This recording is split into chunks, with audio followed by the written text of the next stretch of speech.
And this is tough.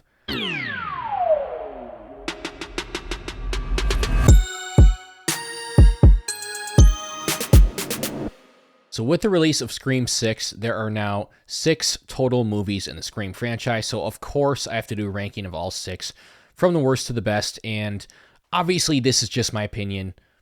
Not everyone's going to have the same ranking. That's totally okay. Film is subjective.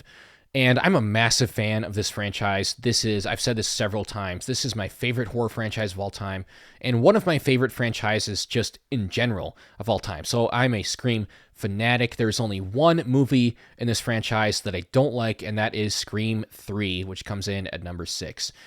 This is one that I think has some fun stuff to it.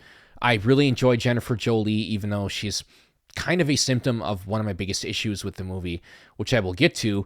I really like Sydney in this one. She's totally badass. There is definitely some funny moments, and I really like what they did with the commentary on Hollywood and these producers and how they take advantage of women.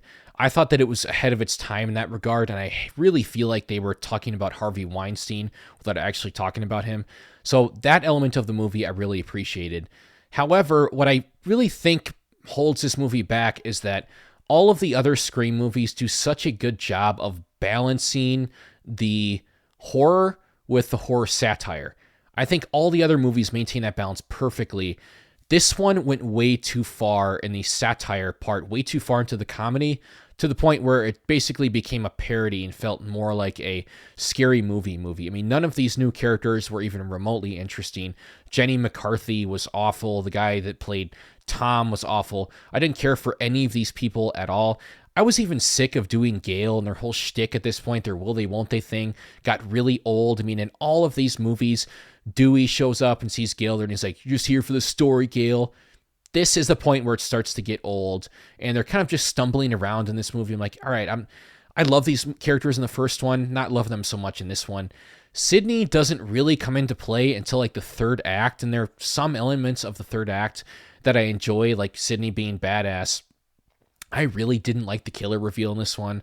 I'm not a fan of Roman whatsoever. He's my least favorite killer in the entire franchise because I don't know if it's the writing, directing, or acting, but I just didn't like anything about this character. He came off super whiny, and then there's the fact that Sydney didn't even meet him until the final reveal, so it's incredibly underwhelming, and then this guy is responsible for everything.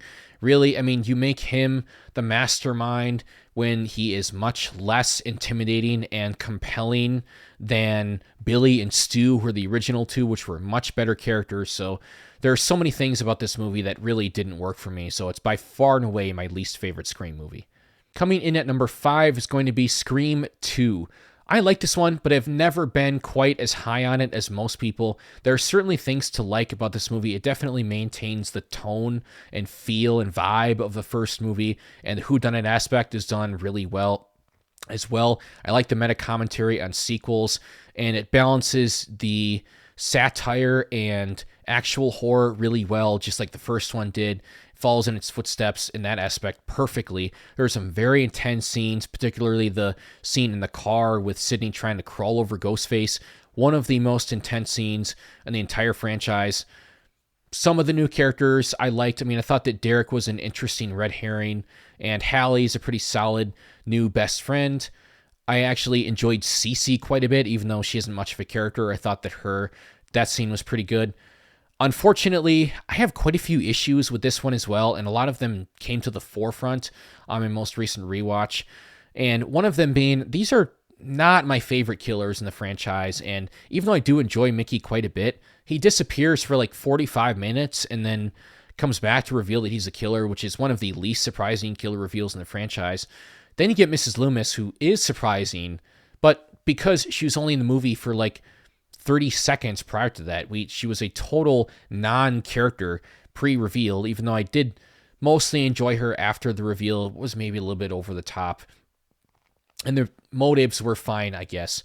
But I also did not like the pacing. It felt like this one didn't flow quite as well as the first one did. The singing scene in the cafeteria was just really, really goofy.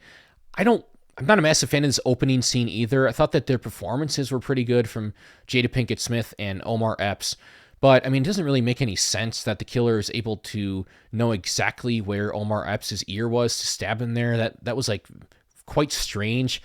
And I'm not really a fan of what they did with Cotton in this movie. I know a lot of people are really big fans of Cotton. I'm not one of them. I thought it was really weird that they want us to sympathize with him given what happened in the first Scream, that he's framed for murder. I get that. But they make him just a total creep, just stalking Sidney the entire time. So I didn't like that very much. And then Randy's death pissed me off. I really feel like they should have kept him around a little bit longer. I will say that I do enjoy Gale and Dewey in this one. This is the movie before they start to get annoying, which is 3. And then I also enjoy the hell out of Joel. He's one of the more underrated characters in the franchise. But this is one that is very mixed positive to me. There's some really cool stuff in it, but also quite a few things that frustrate me that I noticed even more in my most recent rewatch.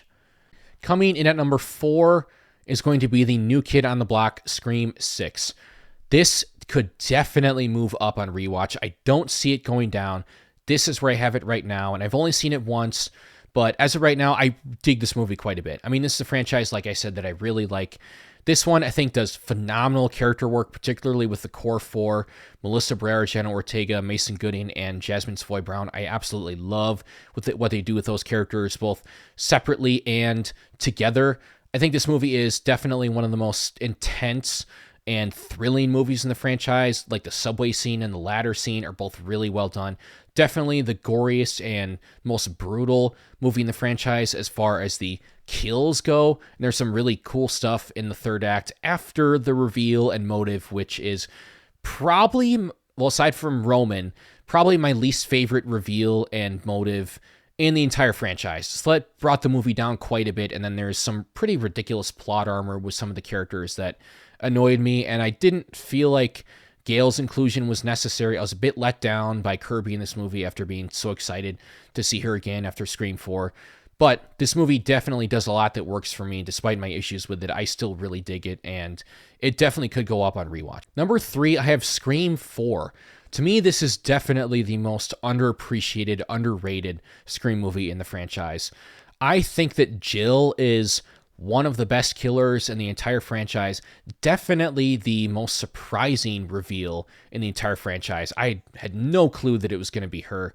And I love her motive as well. Might be the best motive in the entire franchise and was way ahead of its time. There's some brutal kills in this one. Olivia in particular, when you see like her guts and stuff hanging out, like, oh God, man. I really like Sidney in this one, and she continues to be badass. The Gale and Dewey stuff I don't love. This is also one where I feel like they're kind of getting old, and that started with 3, and it isn't quite as bad in this one, but I didn't love their dynamic in this one either. I absolutely love Kirby.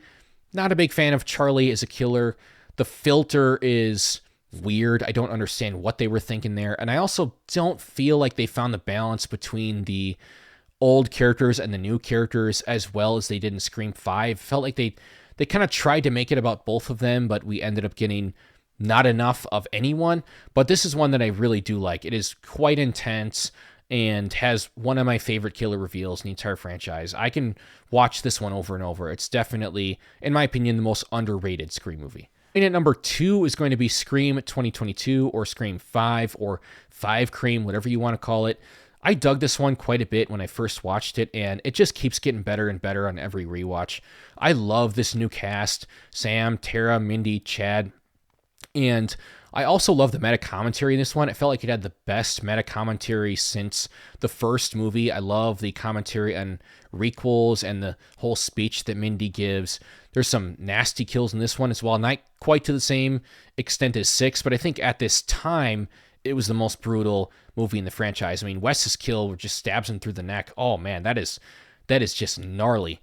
And I like the killers in this one, even though I predicted the hell out of them.